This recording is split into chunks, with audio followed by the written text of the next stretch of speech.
field being led by Cody Griffin and Andrew Schultz, and everybody now barreling towards turn number 1. We're under green at Martinsville.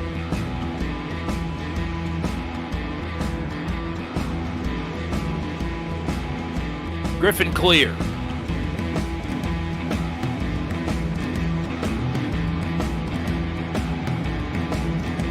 Side by side for third. Brennan Gray clear on Johnny Hamby, and 1 is in the books. Oh. McGuire's going to get some help here from Berkema. Cody Griffin got caught napping. Most everybody came into pit that time except for he and Brennan Gray. It was a very, very late move by Andrew Schultz. He nearly clipped that cone there, which would have prompted a black flag. That's how late that was. Bit over the curbing. It looks like he's letting people by. He may have gotten a black flag. Well, that would not surprise me. It was awfully close. Mark Jackson already on the slide on old tires. Whoa, Berkema sends it in. That was it a turns huge Widener. That was an aggressive move there. Big run out of 4. Maul going to take advantage right away. Drives it in deep here. Oh, catches the curb, hops it up into the left side door. Oh, Griffin in the outside wall as well. Cody Griffin has made a mistake. He did not make it off pit road before the field came by. He is going to be a lap down. Griffin, no, I take that back. I am mistaken. My apologies to the 3. Although I do think the 3 played a role because Slagle was wanting to get away from him.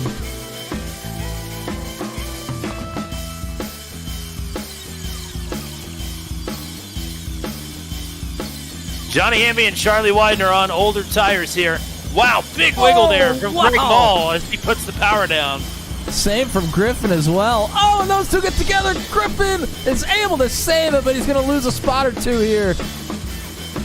Griffin trying to hang on as Schultz back on the attack. Johnny Hamby in the lead. Schultz has been in second place to 3 different drivers this race. Has yet to be in the lead himself. But he's got to run now. This may be his best opportunity yet. He's at the door. Can he get the drive? He might get a bump here for Maul. Maul better be careful. Cody Griffin's going to put his nose here in the fight as well.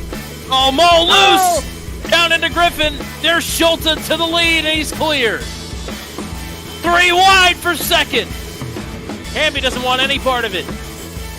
Has a run. He'll have the look here. Schultz trying to squeeze as much as he can. Dead heat at the line. Both of them absolutely sending it into these corners.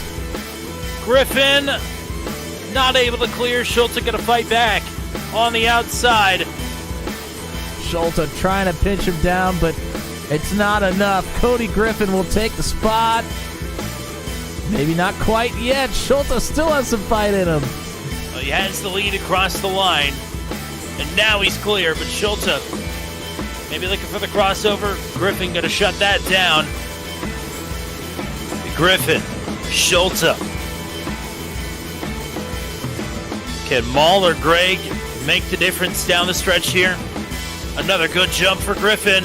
Schultz with Maul underneath. Yeah, Schultz did not get a very good start there. And much like you said, these two are going to duke it out here side by side for second. White flag is out. Next flag entered. Half a mile to go.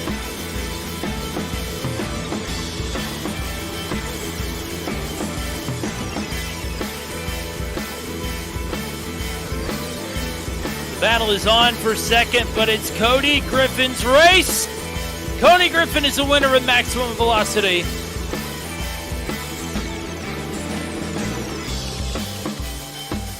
It's officially, and mark it down, past my bedtime. That doesn't mean that we can't take in a first-time winner. 3 first-time winners in a row, actually. Winner number 7 on the season. It's another win for Chevy. They have gone on a long streak of dominance here. And Cody Griffin with the first win of his season. Last week at Martinsville was certainly short track racing, and it was short track racing that the majority of the drivers, I think, would rather forget. It was eventful and it was messy, and we may be in for more of the same here tonight. With 115 laps around the Monster Mile, chaos is sure to ensue here around Dover. And it's the penultimate round of the championship for the revival season of Maximum Velocity Racing League. There is a lot on the line for the drivers here tonight, especially for those who are vying for the title. 2 races to go, and they'll both be right here as always on turn 200.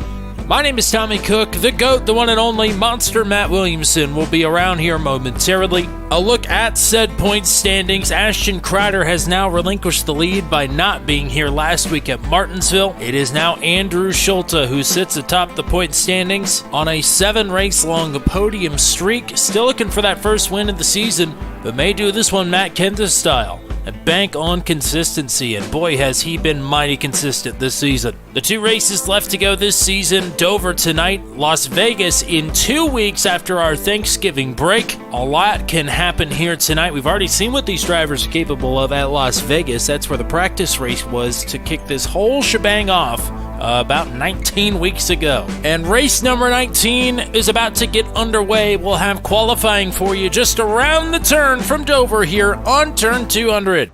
A blind knight that uses echolocation, viewing the dark, treacherous world through sound. Trapped in a dungeon, endangered by combatants, where hazards lurk around every corner.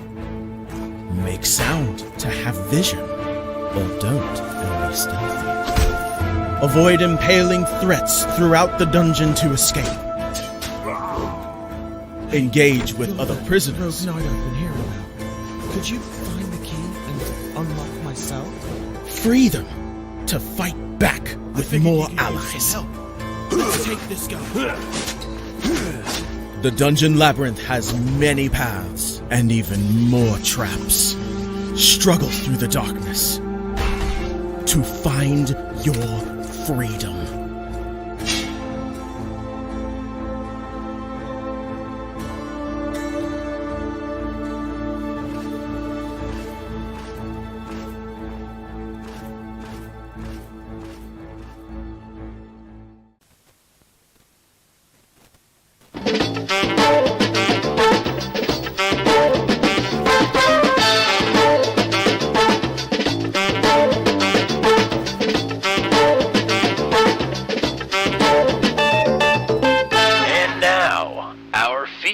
Presentation.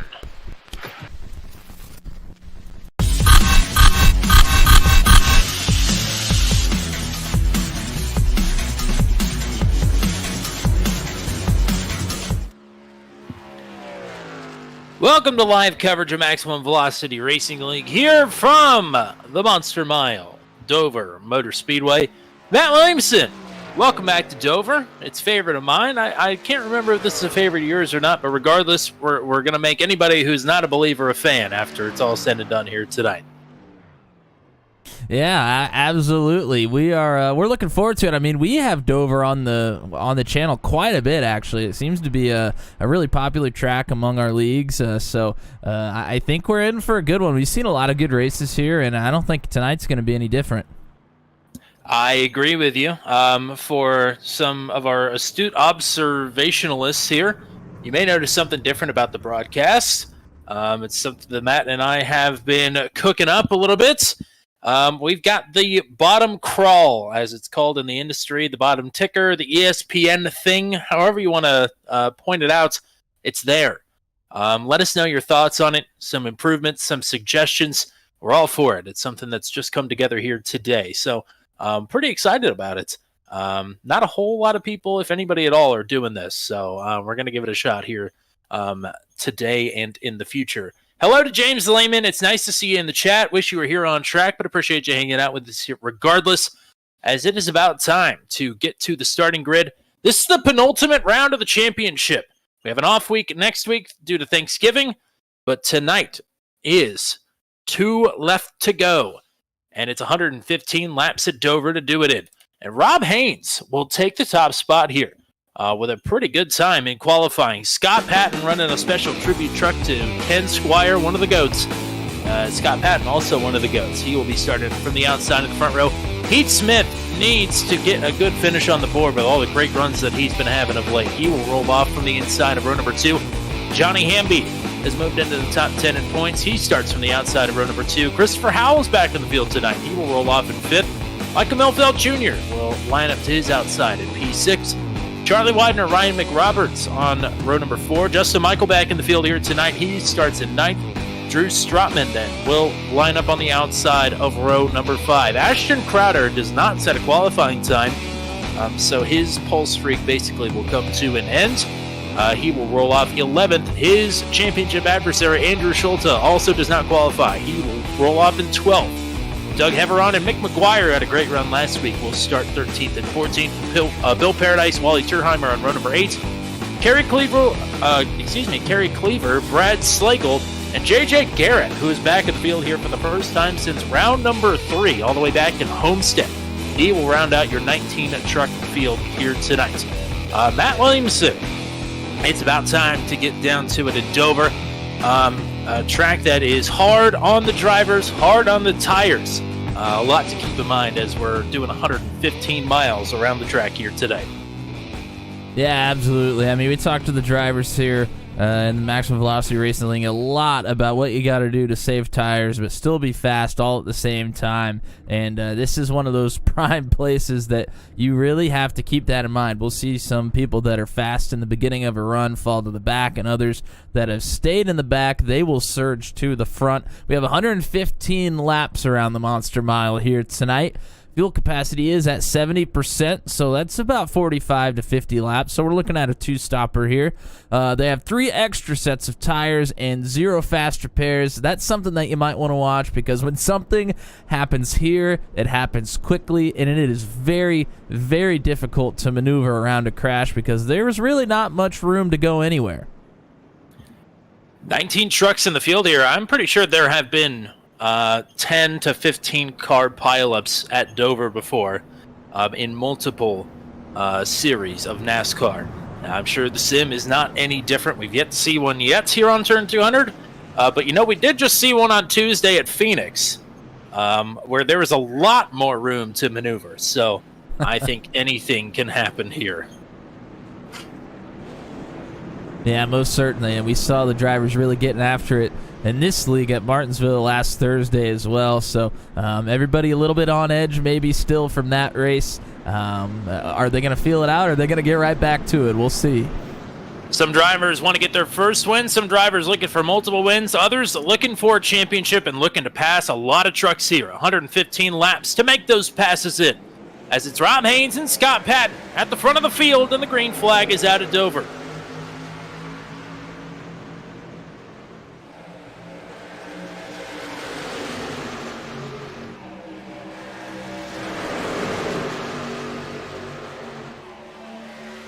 The early advantage for Haynes, top 3 single file, Hamby and side by side for 4th. Hamby does a good job carrying the momentum around the outside. He'll get past Howell. Now Widener's pulling up to the scene along with Justin Michael. Those two are side by side at the moment.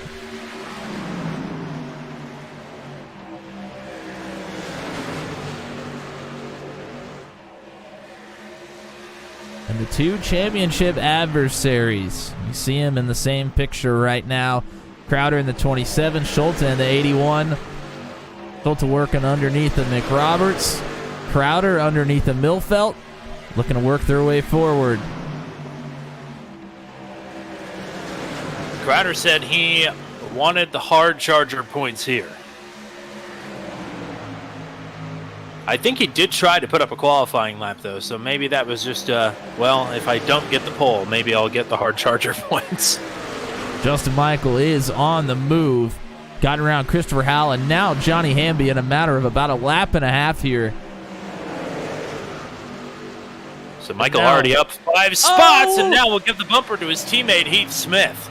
Yeah, Smith pretty loose there on exit. I think Michael had to back off a little bit to not get into him too badly. And now looks underneath.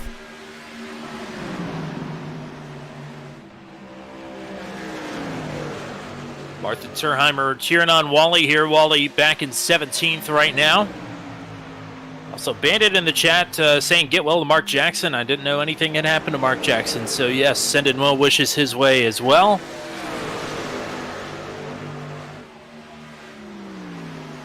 Rob Haynes has extended the lead out early here.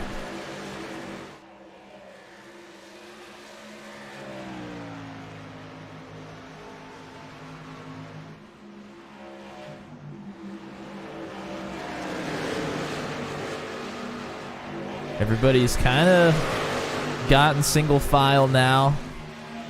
And early on in the run, everybody's going to be on a pretty level playing field. And as we get later on here, when we get to about lap 15 or lap 20, we're going to figure out who was able to save some tire and who wasn't.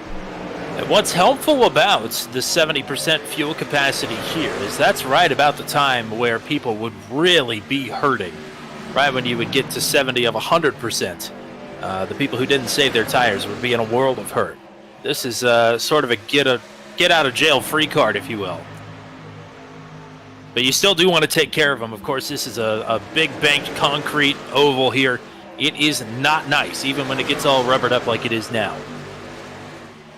Here comes Crowder looking to make the pass on Howell. This would get Crowder up to the 6th position. He makes it stick.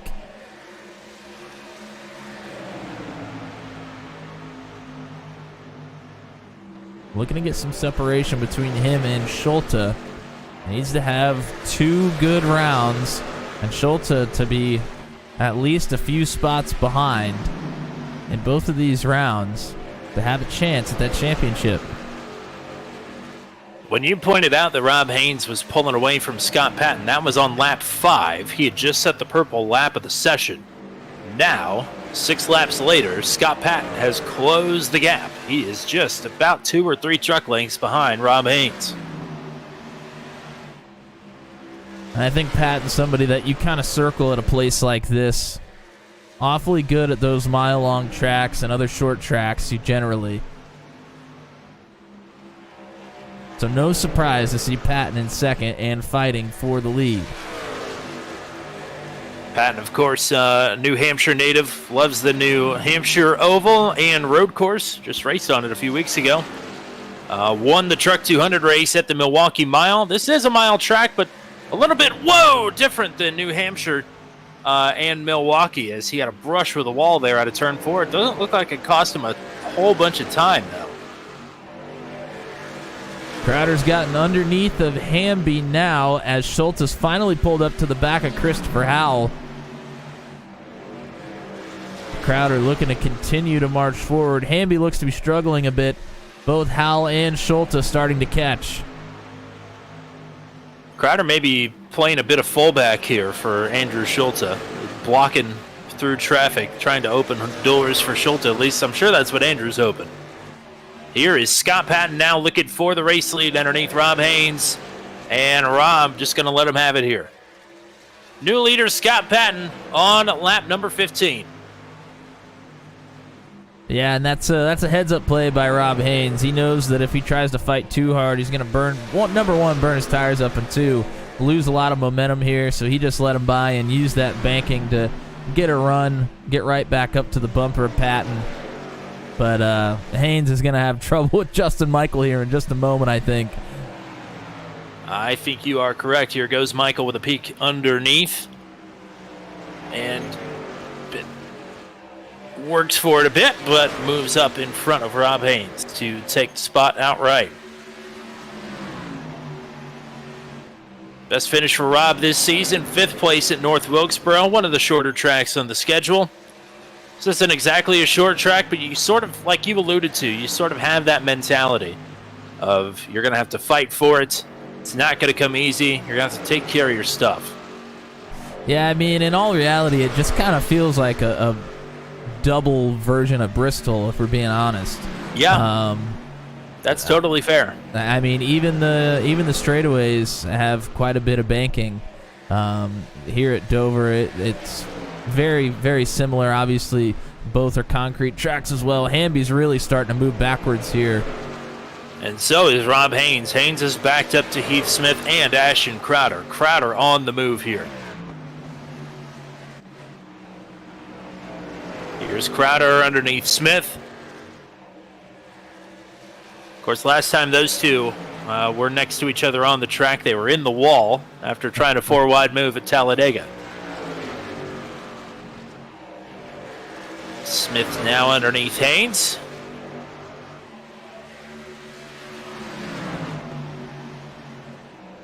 And now Smith pushes up the track and will take that spot away. So Haynes, after taking the pole, leading laps early, led the first 14 laps of this race. He's now fallen back to 5th. And you're seeing it early on here as we get going on in this run. The passing is being done on the bottom, and you can't really fight much on the outside. I think that's the one key difference between this and Bristol. Bristol, you can kind of hang around on the top side and really try to force somebody to make a move on you. Here, once you get to that second lane, it's very difficult to keep any ground.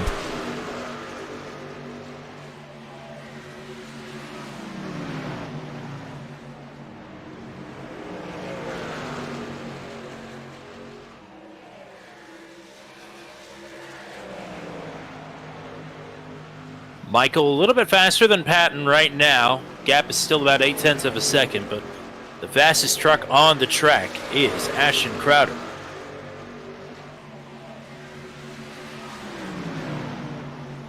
Yeah, and while Crowder's moving up, Schultz has gotten himself stuck a little bit here. Has not been able to pass Howell in the 88.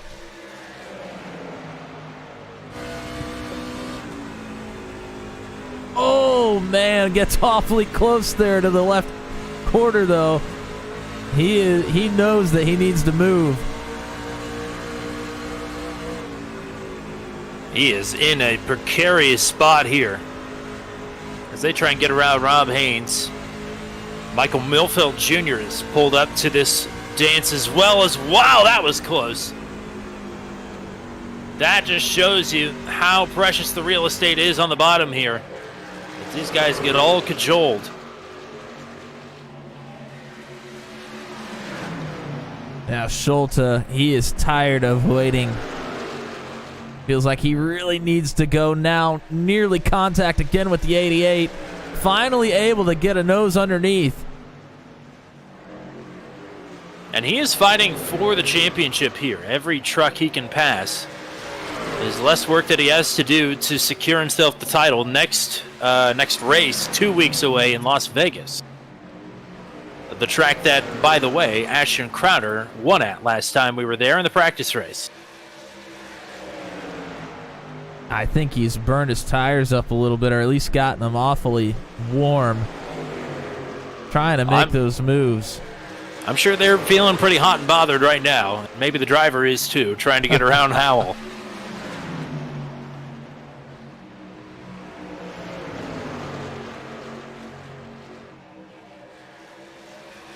Oh, Haynes is in the wall. That was a pretty good shot there. That opens the top up for Howell. And Howell going to get it done. And Haynes checks up, so this is the door open for Schulte. Haynes did a great job of not coming back up the track or getting down into the inside wall. That's a tough spot to be in. Ashton Crowder has caught Justin Michael, but I'll tell you who's been faster than all the top three is Heath Smith. He is closing in on Crowder and Michael as well.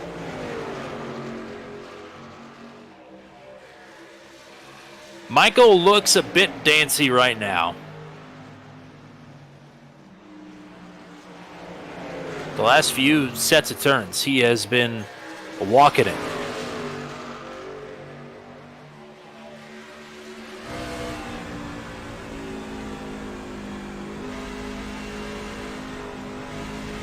But these two are both catching Scott Patton here. Under half a second now. And Crowder's really crowding this back bumper of Justin Michael.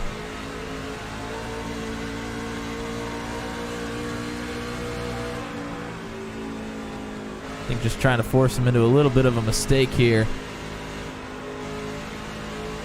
Get Michael to send it too far into the corner. He's going to look to the inside now.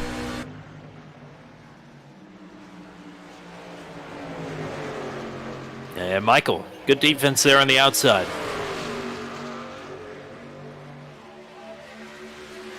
And now that we're a good ways into this run, that bottom, you can't keep the grip quite as well as you could. It's going to get awfully difficult to make passes here.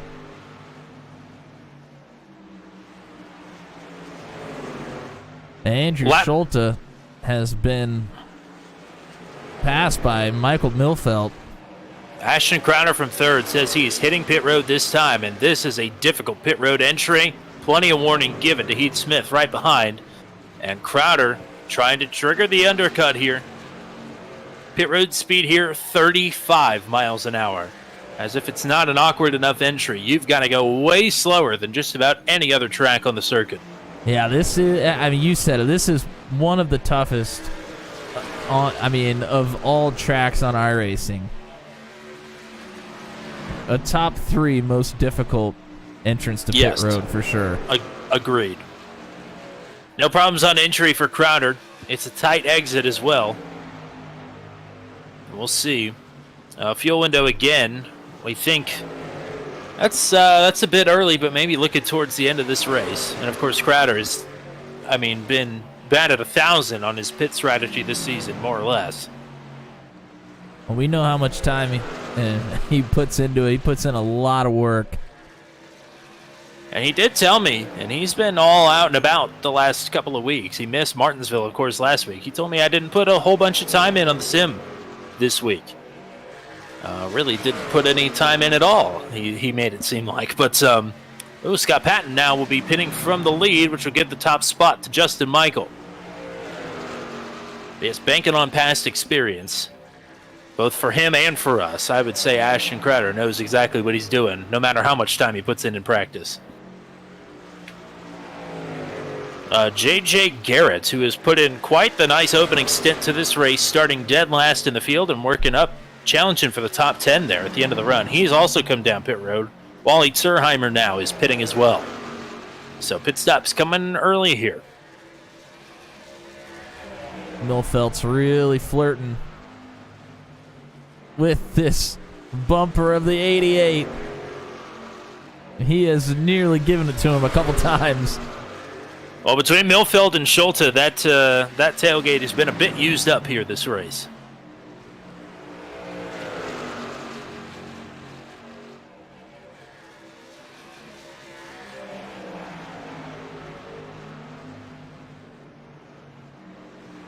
Rom Haynes in.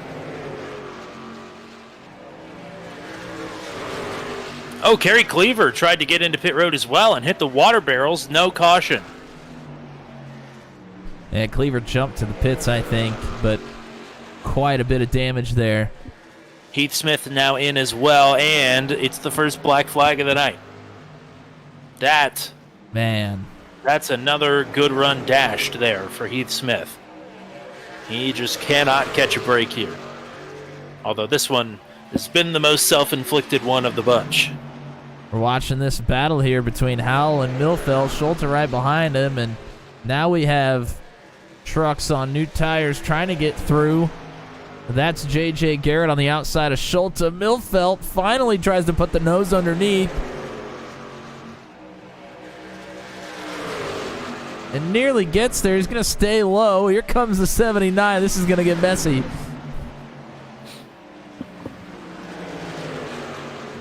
There he goes. Johnny Hamby, Mick McGuire, Ryan McRoberts all on pit road. Still waiting Justin Michael. Christopher Howell, Michael Milfelt, Andrew Schulte, Charlie Widener, Drew Strotman. And Bill Paradise is getting ready to hit pit road now. Man. Ooh. Woo-hoo. Here comes Rob Haynes. Wow. I thought the bump was coming there. I did as well. I think maybe Mike did too.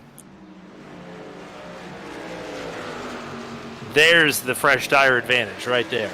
Yeah, look at that. Haynes just flies by him.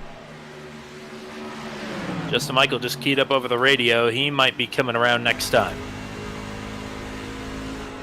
Oh, Milfelt got underneath, but had to check up. The grip was not there. He started to slide. Man, I'm sure Schulte is frustrated with how this opening run has gone. If I were him, I would try and get onto pit road before these guys. Maybe try and get around them that way.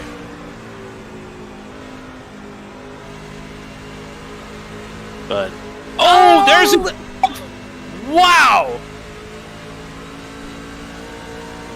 That was a great save by Howell. That contact had been brewing for a long time. Yes.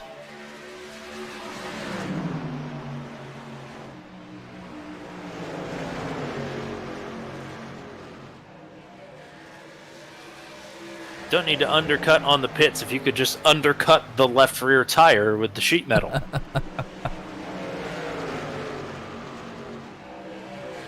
Drew Strotman and Brad Slagle have been on and off pit road. Still awaiting Justin Michael. Michael kind of all by his lonesome out here. He's about 5 seconds in front of Milfelt. He does have all but the top 5 trapped a lap down here. Here comes Christopher Howell, so it'll be all but the top 4 of Michael and Andrew Schulte and Charlie Widener.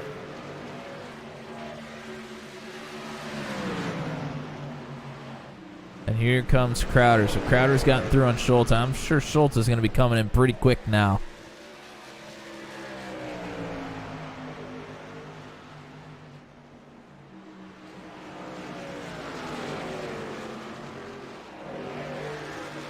Well, these guys are on lap 47, so we are inside the realistic fuel window here for these guys to have to pit. Michael stays out as Brad Slagle hits the wall right behind him. Milfelt and Schulte stay out as well. They're going for the ultra long run here.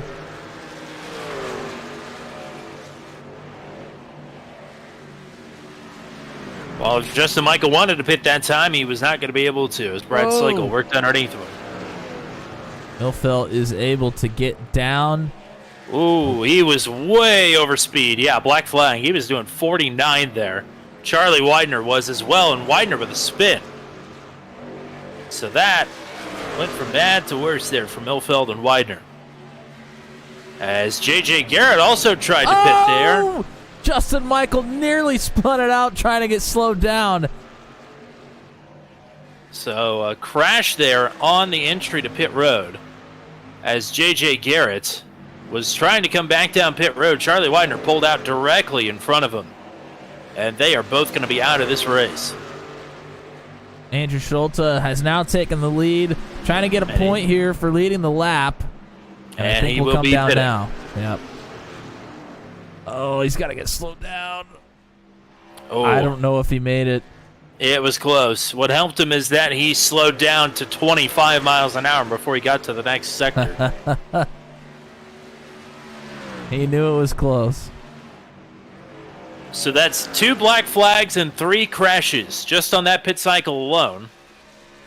Black flags for Milfelt and for Heath Smith. Crashes for Kerry Cleaver, Charlie Widener, and J.J. Garrett.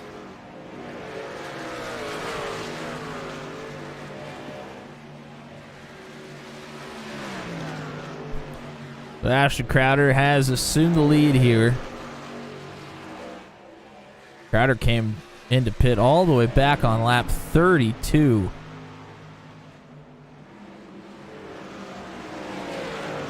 Here comes Justin Michael around the outside on Freshies. Unlaps himself.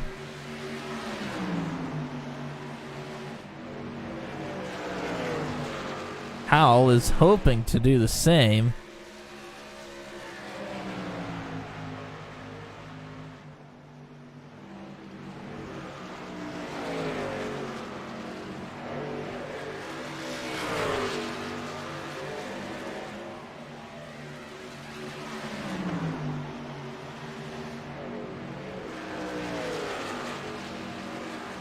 And does. Andrew Schulte working on second place. Scott Patton. Schulte as well. 1 lap down. Currently in the position for the lucky dog should we have a caution. But back in 7th.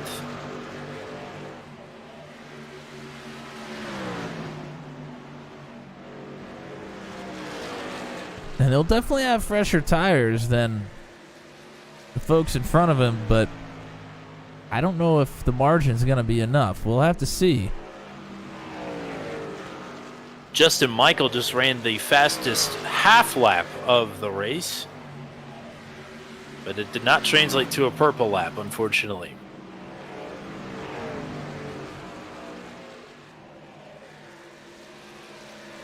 Here comes Schulte pulling up on Crowder. May just elect to pass around the outside. Looks like that will be the case.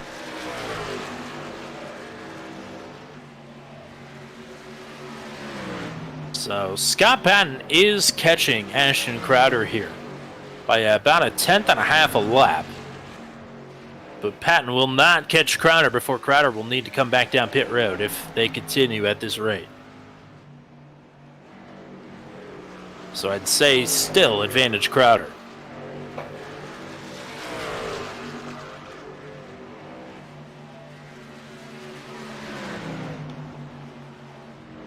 And from Patton back to third is Rob Haynes. Big margin. It's over 11 seconds back to the 199.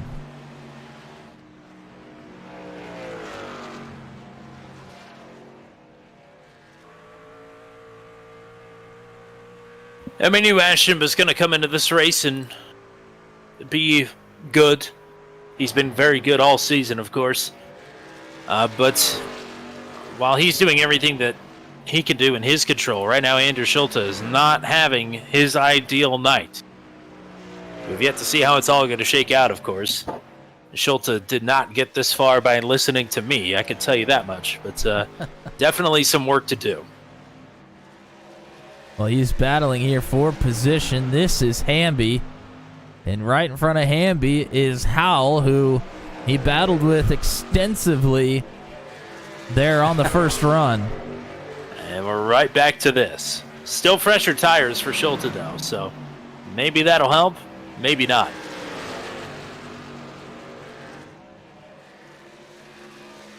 Justin Michael is just breezed past Rob Haynes to move back up to third. Schulte is definitely faster than Howell right now, and Schulte I don't think is going to be nice this time around. He's got the tire advantage. He needs to go now. Was he nice last time? Well, he was for a while.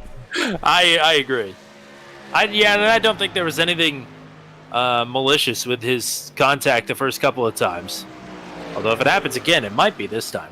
Al finally lets him have the bottom. Yeah. I think that was probably for the best. I think so, too. So Schulte back into the top 5 now. He's not too far from Haynes, as Michael has gotten around Haynes. I don't know if you may have mentioned that. Yes. Yep. That just happened a couple of laps ago. Haynes did not put up much of a fight there. Yeah, Haynes is going backwards pretty quickly here.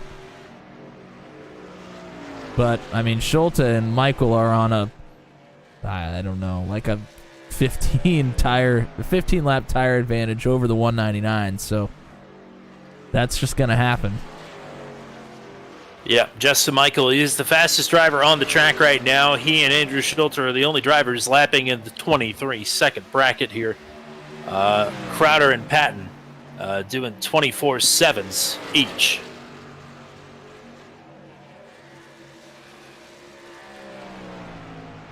And I mentioned Crowder was a little bit slower than Patton. That is not the case anymore. Crowder has picked the pace up and is outlapping Scott Patton here. So the gap sits at about 2.8 seconds. So I'm not sure exactly what Crowder's game plan is from here on out, but he came to pit on lap 32. So this would be the next 32 lap stint that we just passed here, and lo and behold, here he comes. Good call, crew chief.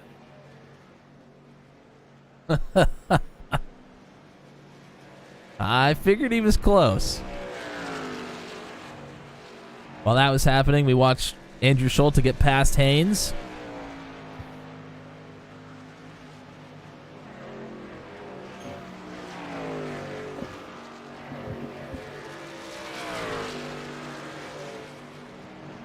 So how many laps is this to the end? I can't do the math.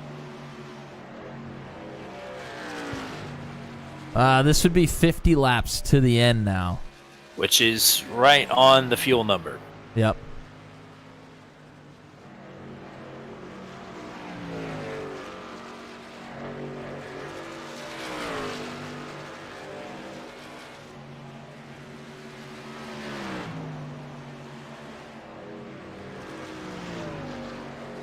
So it'll be interesting to see where Schulte decides to come into pit.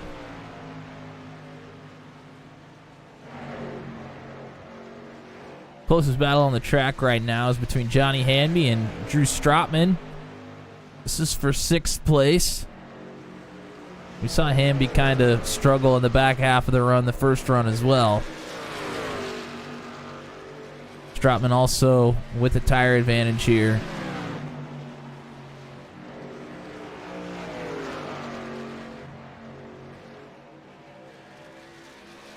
It's good to see Strotman battling up here in the top 10. Things did not shake out his way at Martinsville. So a good recovery drive for driver number 3.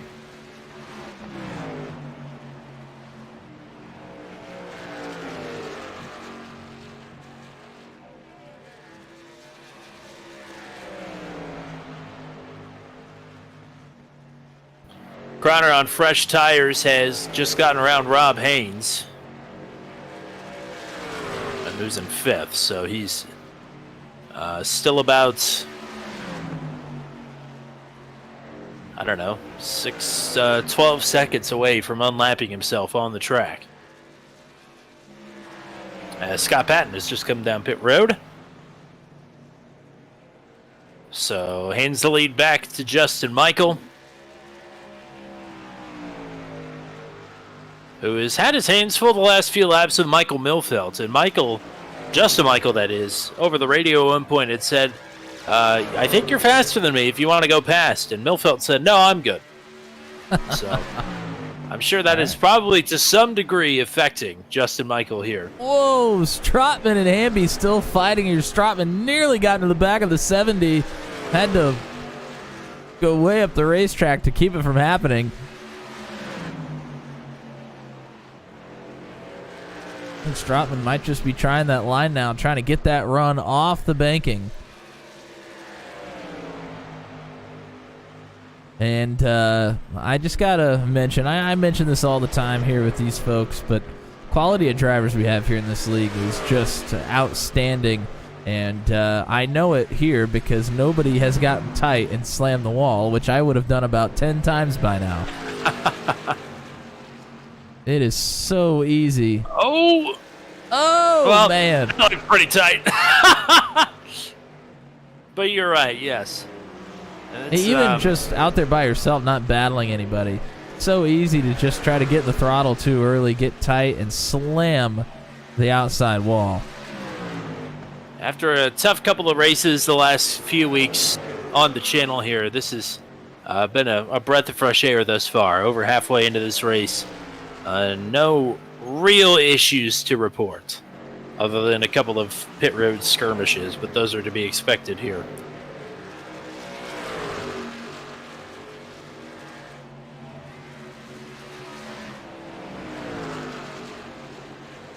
Patton continues to work his way through traffic. He's about 9 seconds behind Ashton Crowder right now. Those two on the similar strategy. Everybody else has come to pit quite a few laps later than both of them. It's going to be interesting to see how the long runners are going to flip a short run here, where they're going to cycle out, or how much more pace they're going to have at the end of the race. It's going to be tough sledding, though, to catch Ashton Crowder if things stay the way they are.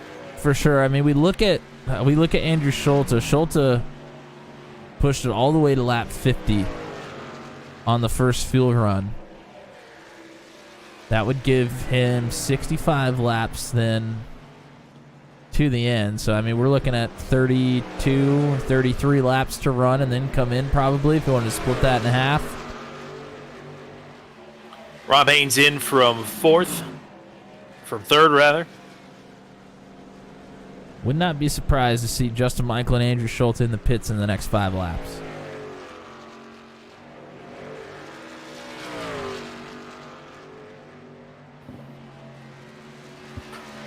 Heath Smith down pit road.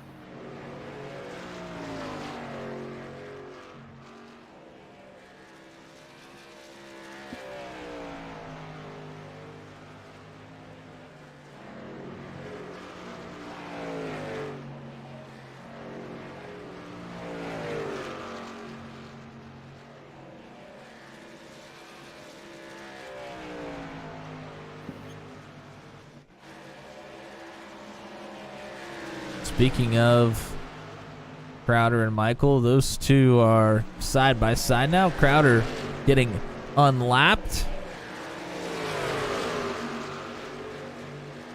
Oh, and has to make an evasive maneuver around McRoberts. Little ski slalom, why not? Johnny Hamby down pit road. Will Paradise coming this time as well as Justin Michael gets a little familiar there with the left side of the 23.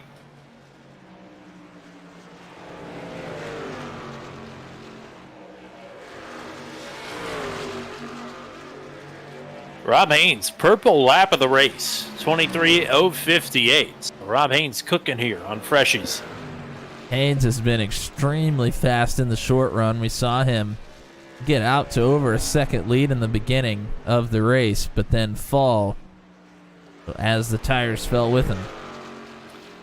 Wally Turheimer, Bill Paradise, Ryan McRoberts all on pit road, as is Mick McGuire.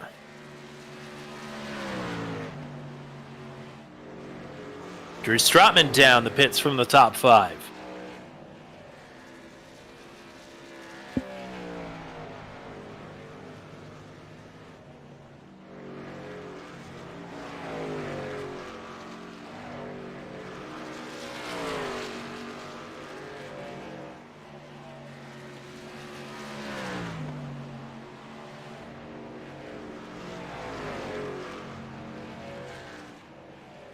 Just Michael, Andrew Schulte continue to run laps here.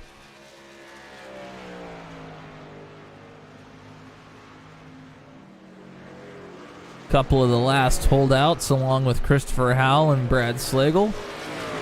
I believe Milfelt as well.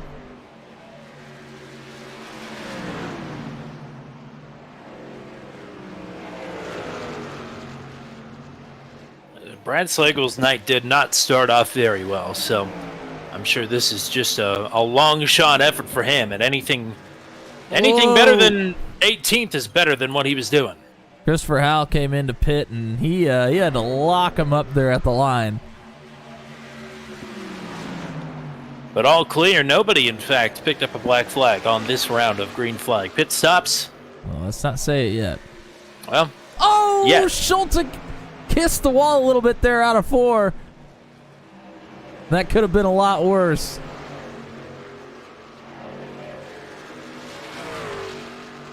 Ooh, Ryan McRoberts Had to dust up with the wall there, out of 2. Oh, Schulte trying to get down on pit road. He is really sending it. Oh, way over speed, black flag. Yep. No. He had it at about 50 miles an hour across the line, so that is not going to work. Boy, he really went for it, too. Yes, he did. So that just leaves Justin Michael now, of the front runners anyway.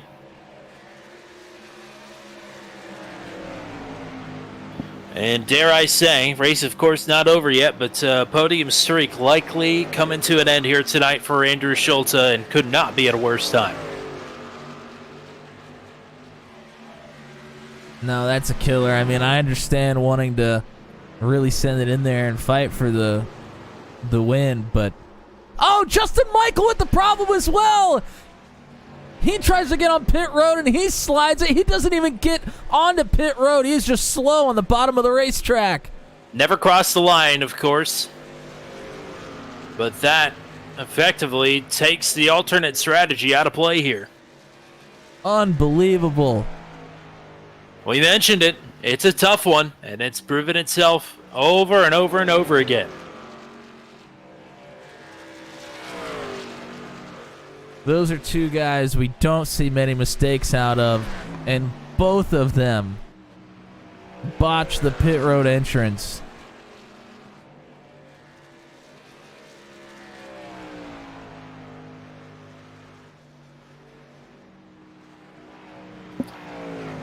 Crowder back in control of the lead by about 6 seconds. Scott Patton's been hanging around here. He's been lapping a little bit faster. Yeah, about a tenth faster, but he's running out of time. Yes, indeed. 24 laps to go. Crowder, 5.5 second advantage over Scott Patton. Rob Haynes back in a distant third.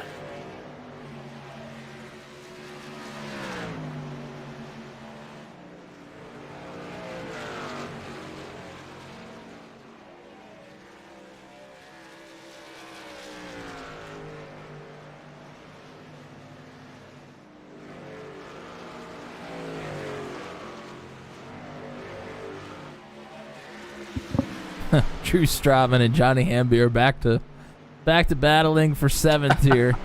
Of course. It's funny how drivers just get stuck together in these things. I tell you what, there are a couple of tracks I don't want to be battling with somebody the entire race, and this is definitely one of them. It's got to be taxing. Yeah, for sure. I mean, this is a hard enough track just to run quick laps. When you start getting laps on the tires, it'll take it out of you just trying to, run good, consistent laps, let alone having to battle somebody out there. Completely changes the game. Justin Michael 1 lap down at 8th. Andrew Schulte 2 laps down in 14th. If it's any consolation, Andrew Schulte just ran the purple lap of the race. I don't think it is. I don't think it is either. So he'll be fighting just to try and get to the top 10. Luckily for Schulte, he has quite a few trucks in front of him that he could definitely pass here to get into the top 10, I believe. And a lot fresher tires than those in front of him as well.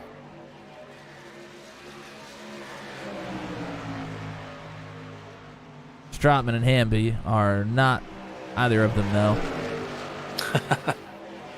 Unfortunately. But up to Wally Turheimer in 9th. Oh! All of those drivers are within reach. Scott Patton just had a pretty good brush with the wall there out of turn 4. It's jostled the truck around quite a bit. Patton's still been making up time here. The gap was about 5.6 seconds when we looked at it. And is now, well, it was down to 4.9. It's back up to 5 now after Patton got into the wall. Fastest truck on the track right now, other than Andrew Schulte and Justin Michael, is Christopher Howell. He may have a go, right? Try and get on the podium. We'll have to see how that sorts itself out. Michael working through In traffic, those are passes for position. Johnny Hamby and Drew Strotman.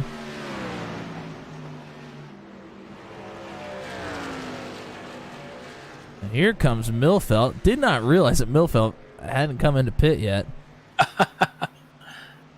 Yep, that's 250 lap runs back to back, so he's going to end this one with a 15 lap dash. He's going to feel mighty good about it, too. I would hope so.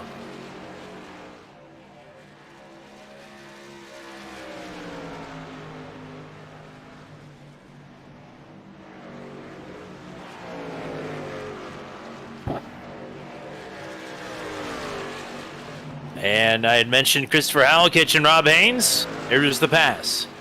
Howell on for the podium.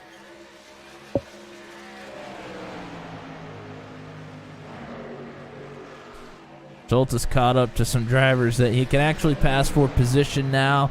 This is Heath Smith in the 1, Mick McGuire in the 98 right in front of him. These are both passes for position. After Millfelt came into pit, Schultz passed him as well. Millfelt will have to go all the way around. He'll have to pass Schultz and then go all the way around and pass him again to actually pass him for a position. So that position's looking good as well.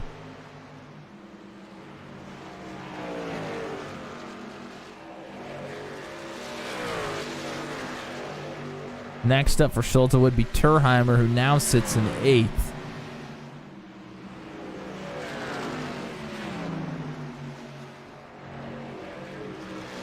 And then after Turheimer, it's these two, Hamby and Strotman, who still have not let each other go.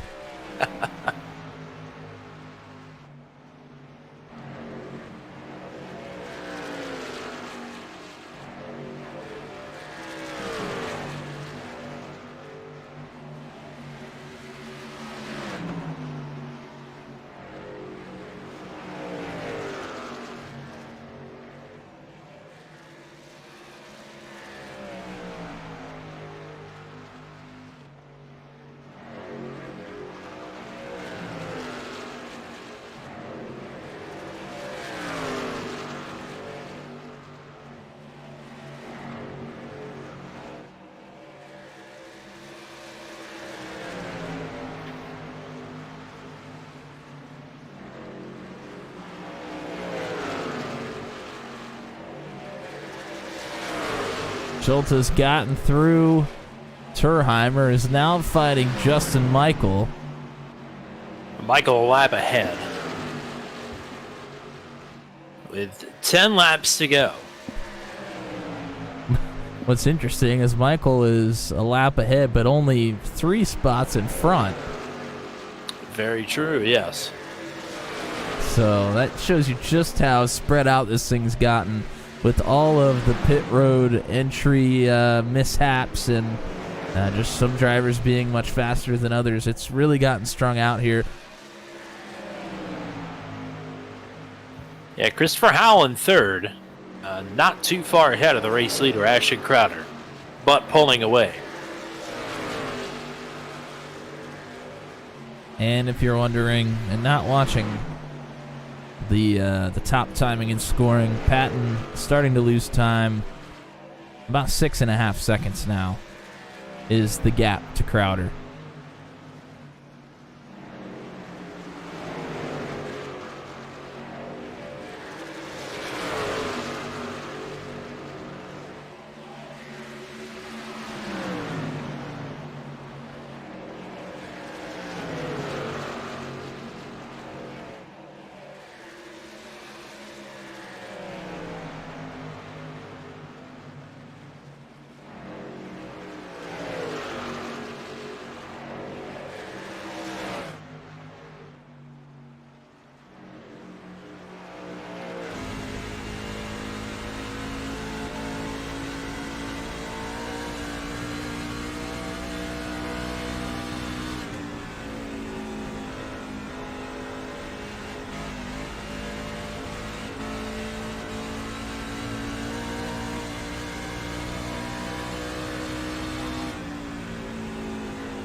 Strotman continues to try to run down Hamby here. I think he's earned an in-car look here. We're going to the cockpit of the 3. Only 5 laps to go now.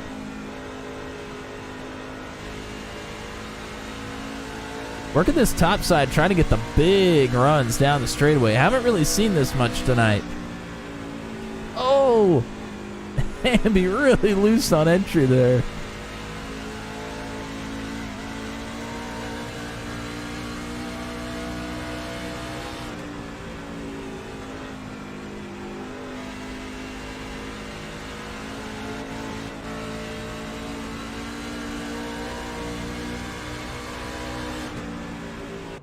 And these two battling well clear of Andrew Schultz. I think he's about 15 seconds behind.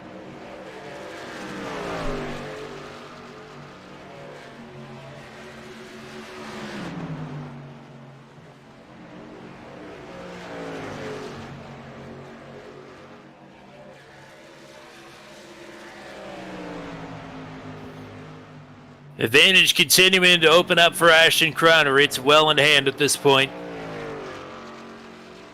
Save for one thing. I'm not going to mention it. 2 to go.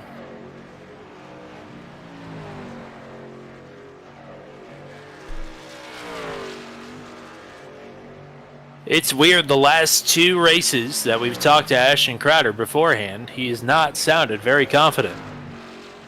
Of course, things did not go his way at Talladega. We know that. With 1 lap to go, things have very much gone Ashton Crowder's way tonight at Dover.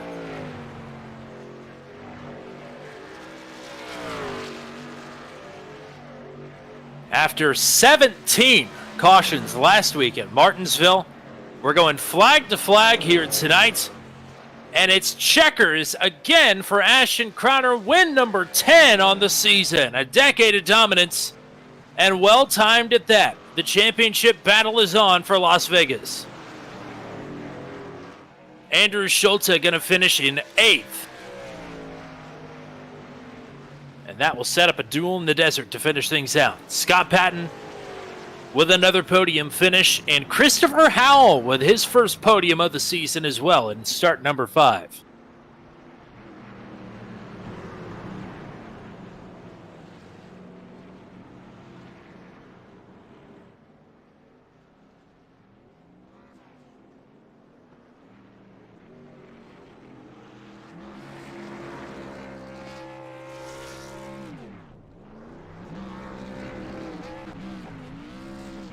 Well, Miles the Monster, I'm sure, feels unsatisfied after this race. But if there's one thing we could bank on with an Ashton Crowder burnout, it's usually the drill spill. That ought to make Miles happy. Certainly will. Not the carnage that we've seen here on the channel for the last week and a half or so, but man, still a good one. I'm telling you, Dover, here in the trucks, he puts on a show every time. In a sub 1 hour race at that, 48 minutes on the clock. Flag to flag after a record number of cautions last week. And this is going to hurt. You know, Crowder plays a lot of basketball, and that's all happened to us a time or two, trying to shoot the shot, and it gets a little wedgy. There's a little wedgy for Ashton Crowder. As Crowder tries to find a way out of that predicament, we'll go ahead and give you the full finishing rundown here. Only the podium finishers on the lead lap when it's all said and done here tonight. Crowder with win number 10 on the season, Patton with another podium, Howell with his first podium. We'll hopefully talk to all 3 of these gentlemen momentarily. Justin Michael, despite the pit road blip there, will bring it home in 4th. Rob Haynes from the pole will lead some laps here tonight and clock his second top 5 of the season. Johnny Hamby will finish in a hard-fought P6. Drew Strotman a hard-fought P7. Andrew Schultz, a very good recovery, all things considered. 2 laps down, but an 8th place finish keeps him alive in the championship hunt here. Heath Smith then in 9th. Wally Turheimer will round out your top 10. Mick McGuire, Bill Paradise, Michael Milfelt Jr., Brad Slagle, and Ryan McRoberts through the 15th position. And then DNFs and DNS from here on out. Charlie Widener, J.J. Garrett, Kerry Cleaver, And Doug Heveron did not start this race, so he's credited with the 19th place DNS appearance here. I'll wait just a second, as actually I'm going to go on offense here, I think, and move Christopher Howell up into the waiting room, and we'll see if we can sneak in a quick word here. The driver number 88, first podium appearance, first booth 200 appearance for Chris Howell. Nice job here tonight. Welcome to the booth, partner. Hey, how's it going? It's good to be here. Absolutely. It was a pretty exciting race. You found yourself with your hands full early in this one, battling with the likes of Michael Milfelt and Andrew Schulte. But as they sort of have problems in the middle of this race, you stick with it and find yourself with an opportunity late there to pass Rob Haynes for a spot on the podium. Pretty exciting stuff here. Yeah, it was a pretty good race. I mean, it went green the whole way, no cautions. Yeah, I had some pretty tough battles there with Andrew and Michael, but yeah, his third was really gifted to me. Andrew sped on pit road and Justin spun out on pit entry, but I guess it's not really gifted. I mean, consistent, right? So hey, I'll take it. I feel like it was a bad omen, and I always think back to the only incident that we had at the practice race at Las Vegas was you getting spun early, and the caution never came out, and it just seems like things have not gone your way in your limited appearances here this season. So it's nice that things will go your way here tonight. Yeah, it's nice to work out. I think actually the first few races I was wrecked out like on lap 1. So yeah, I'll take a third for sure. Matt, what do you got here? Well, yeah, congrats on the P3 getting on the podium here. Good to talk to you. Yeah, you kind of mentioned your bad luck there early on in the season. So, kind of what's the mindset when you're coming in here to Dover, where it could be kind of chippy, maybe not. We saw a lot of action with drivers getting together at Martinsville last week. What was your kind of mindset coming in here? Just hit my marks. Don't push the truck too much. Be selective when you want to push the truck, when you want to battle, and I've been at Dover quite a bit, and I'll be honest, the first probably 5 or 10 races I ever raced at Dover were I always got wrecked out. And I don't know, maybe something finally clicked and maybe my luck changed, but starting to figure this place out a little bit. I still need a little bit more speed to run with like Scott and Ashton and Justin, but hey, it's improvement. Podium's a podium, partner. You earned it here tonight. Anybody you want to shout out or say hello to here? Yeah, I just want to shout out to our race team, Average Joe Motorsports, and my teammates on there, Brad Slagle and Ryan McRoberts, and of course the sponsors on the truck, Tech for Troops and 1111 Veteran Project. So yeah. Oh, congrats on the podium here, man, and hopefully we'll have better luck next time in Las Vegas if you'll join us here. Yeah, maybe. We'll see. But you guys have a good night. Thanks. Thank you too, partner. All righty, we'll talk to your second place finisher here, Scott Patton, with a nice run here tonight at Dover. Welcome back to the booth. How are we feeling after a quick race here tonight? Pretty good. Get that one done and out of the way. It was a fun one for sure. Green flag the whole way. A little bit of strategy. A lot of clean driving, which is impressive with the tire fall off at a place like Dover that just kills these tires. So hats off to all these guys for kind of pedaling around the track, being 2-3 seconds off pace, at different times for the whole field the entire night. So yeah, it was a good race all around. We talk about you a lot when we go to the flat 1 milers. We talk about you a lot when we go to the short tracks, and this is Frankenstein's monster between those two. So is Dover a place that you look forward to coming to? You obviously perform well here. I do. It's one of those tracks that I think you see drivers say that, hey, I don't necessarily like it. It's not my favorite track, but we perform well, just like you said. So I'll take it, I guess, from that aspect. But certainly if I have a choice, I'm going back to the Magic Mile, not the Monster Mile. Matt, what do you got? Well, congrats on the P2. I know that a couple of your teammates tried some very altered strategies, trying to push it as long as they could. What was your game plan? Did you kind of change it throughout the night, or did you just kind of stick to your guns here? Yeah, Ash and I were just kind of BSing about that in the chat down there. He kind of influenced what I did. He came in the first time. I know he was splitting into thirds. Made that first stop, and I came in a few laps after him, 5-6 laps, whatever it was, maybe 4 or 5, just to kind of see where things would shake out. And I noticed I was like 5 seconds behind him, and then I closed at like 2.5 by the end of that run. So I I thought that was my best shot at having any sort of success with him, is to kind of stay more on target with that strategy rather than take the opposite like the other guys did and stay out and try to either catch a caution or just have super fresh tires at the end. I know that can swing in your favor if you hit the jackpot with the caution, but I just figured all around my best shot to have a shot at him, especially after we closed from that second run, was to kind of stay similar on his strategy. And it turns out I think that's what helped us get the podium tonight, at least. Well, I know you always run the New England Racing Museum on the truck, and a very special tribute here tonight to a special person, one man that you cannot tell the story of NASCAR without mentioning at least a few times. Of course, we lost Ken Squire today, so thank you to the tribute there. It's a great looking truck as always, and much appreciated sentiment as well. Anybody else that you want to shout out or say hello to here, or any memories, I guess, that you want to share of Ken Squire? Yeah, certainly guys here at Bandit, we talk a lot about strategy and appreciate their help during the races. But Ken Squire, certainly, I'll tell you what, I don't know if you, I don't know if we're Facebook friends or whatnot, but I volunteer for Dick Berggren at the New England Racing Museum. And they have a Legends Day every year in November. And this year was honoring media members and broadcasters, the likes of Jack Arute from Connecticut. Alan Bestwick was the MC. And gosh, it was John Blank. Mike Joy came down for it, and the fourth was Ken Squire. Unfortunately, we knew ahead of time that Ken Squire was not going to make it to the event, obviously because of health issues. So Dave Moody came up from North Carolina.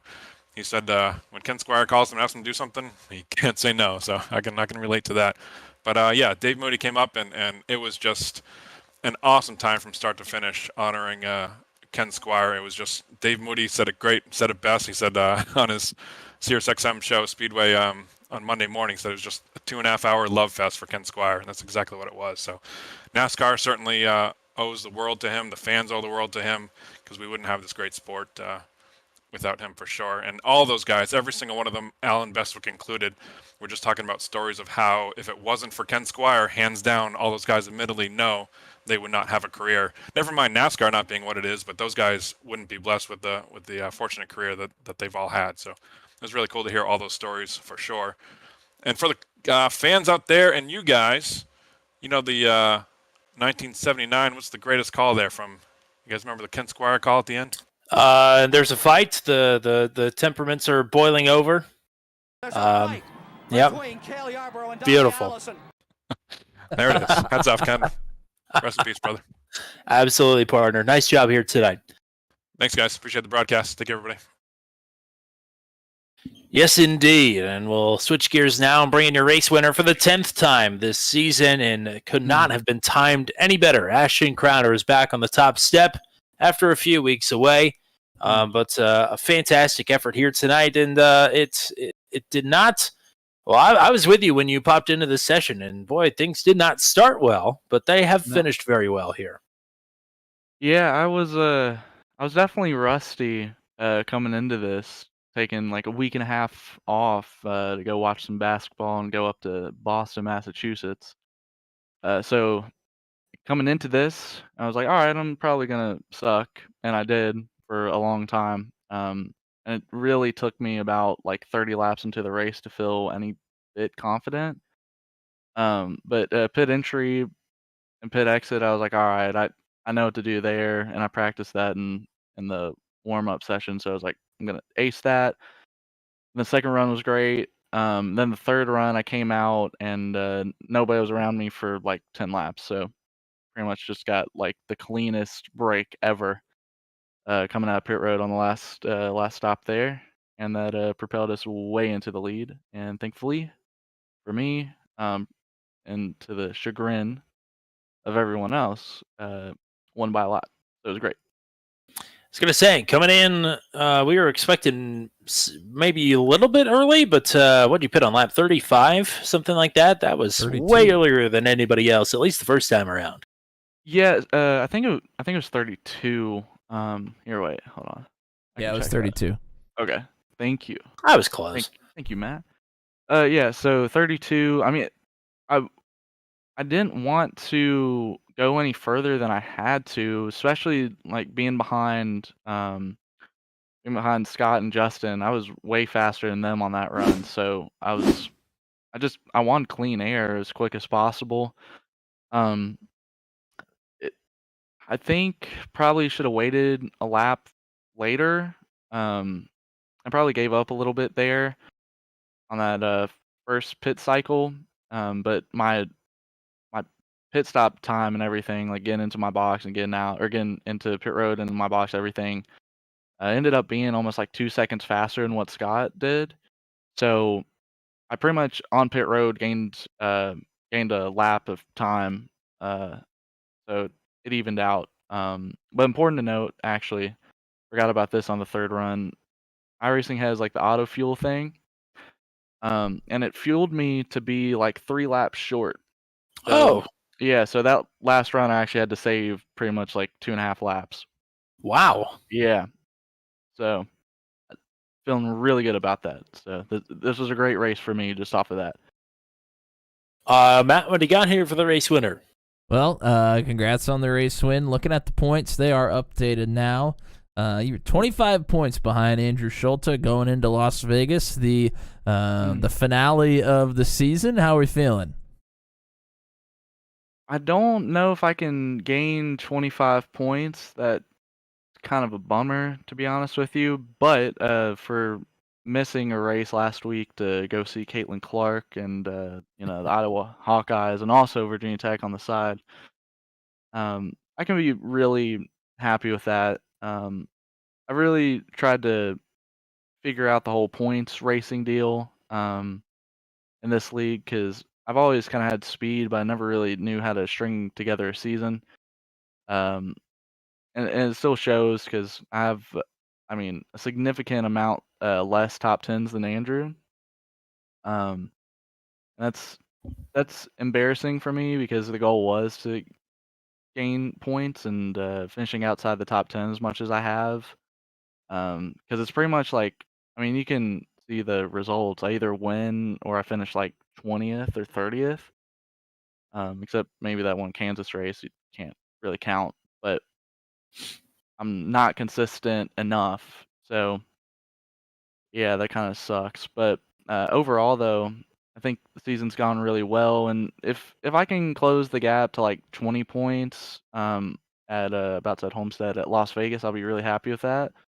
And I pretty much just consider that a win for me because I've really tried my hardest this entire time, this entire season. So yeah, we're just gonna hope for the best there and hope that like lightning strikes Andrew before the race or something. He can't join. That's pretty much the only shot I have, I think.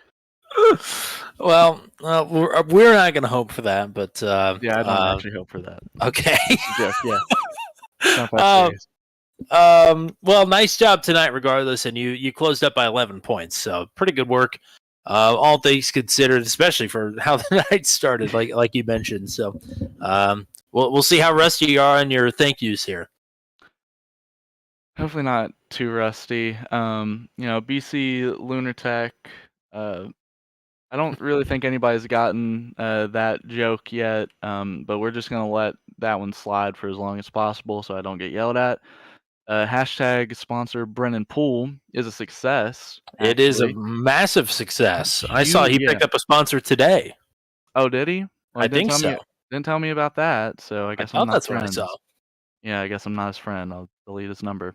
Well, your campaign worked though. It did. Yeah, I had zero influence in that, but met met all of his like new, well, I guess except the one you just mentioned, but met all of his new like partners and stuff at the Hall of Fame, and then the little after party at what's it called, Ink and Ivy, and they're all really really pleasant. And sometimes you don't find that out of people who have potentially billions of dollars. But they were really nice people, so that was really cool. A huge shout out though to Caitlin Clark. She put up 44 with me in attendance, and obviously I'm the reason why she did that well. Of course. Yeah, I always bring good luck to people. That's one of my strong suits. My girlfriend behind me watching, as I point to her, you guys can't see that, but yep, her watching. My grandparents watching downstairs. Her cat that's here regrettably, and Waffle House, which I hope we'll go to after this. Wow. That's yep. That's Oh wait, and you guys in the league? My bad. Oh no, that's not even what I was alluding to. I mean, if Waffle House wants to give us money on turn 200, I think we would be down with that. Just throwing that out there as well. Mm-hmm. And also, I have to commend you on your parking job after the race as well. You always find the most interesting spots to perform the drill spill when it's all said and done. Thank you. Yeah, I was gonna hit the backstretch wall like head on, one that extends there, and then I saw the crevice, and I said, "Yep, that's where I'm going." Well, nice work, and we'll hope for the best for you 2 weeks away in Las Vegas, the track that you won at last time we were there, just for the record. Mm-hmm. So things looking up, but some work to do still. But best of luck to you. Enjoy Thanksgiving. We'll talk to you again here soon. Yeah, y'all too. Thank you. Yes, and we hope that you will all enjoy Thanksgiving break from us, as we don't have much to do here in the next few days, but we'll get to what we do have coming up momentarily, just as soon as Matt Williamson tells us who was hanging out with us here today. Yeah, a good little group hanging out with us here tonight. James Lehman, Martha Turheimer cheering on Wally. Point us out he got a top 10, which is a pretty good little run there for Wally. Bandit, and I thought there was one more, but I guess that's it. So thank you guys for chatting with us, and anybody else that was out there watching. Hope you're enjoying the broadcast. We're still trying to work on some fresh new things for you.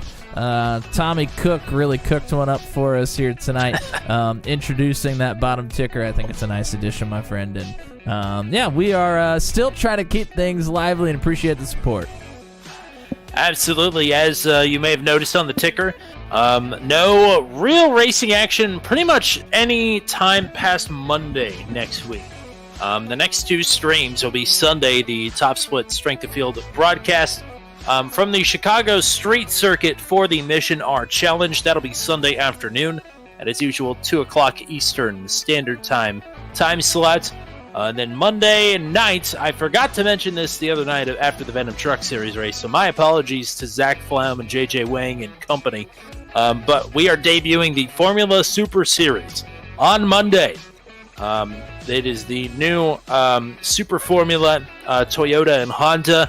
That thing kicks all kinds of booty. It is awesome, and it's going to be even more awesome running on the wide open, very wide, tricky Fuji Speedway, which will be making its debut on Turn 200 alongside the Super Formula and the Formula Super Series. So that'll be a short sprint race and a longer feature race, similar to ASRL, but not quite. And the points are way different, and there's a Pro and Am split as well. So lots of stuff to take in on Monday night. We'll hope you'll be here for the spectacle. That will be the Formula Super Series. And after that, that'll be the next time we're on air until the following Sunday. So long break here on the channel for Thanksgiving. If you need a break from us, I completely understand. But the best thing to do so you don't forget about us is to hit subscribe and hit the bell on your way into the stream here tonight. That'll remind you next time that we are live on air. We'll hope you'll be there. We hope you'll join us for the championship race for Maximum Velocity Racing League in 2 weeks from Las Vegas Motor Speedway. But we'll see you between now and then. For everybody here with Max V, for the GOAT, Mr. Monster Matt Williamson, I'm Tommy Cook. Until we meet again, we say so long from Dover Motor Speedway, where Ashton Crowder grabs a decade of wins here in Maximum Velocity.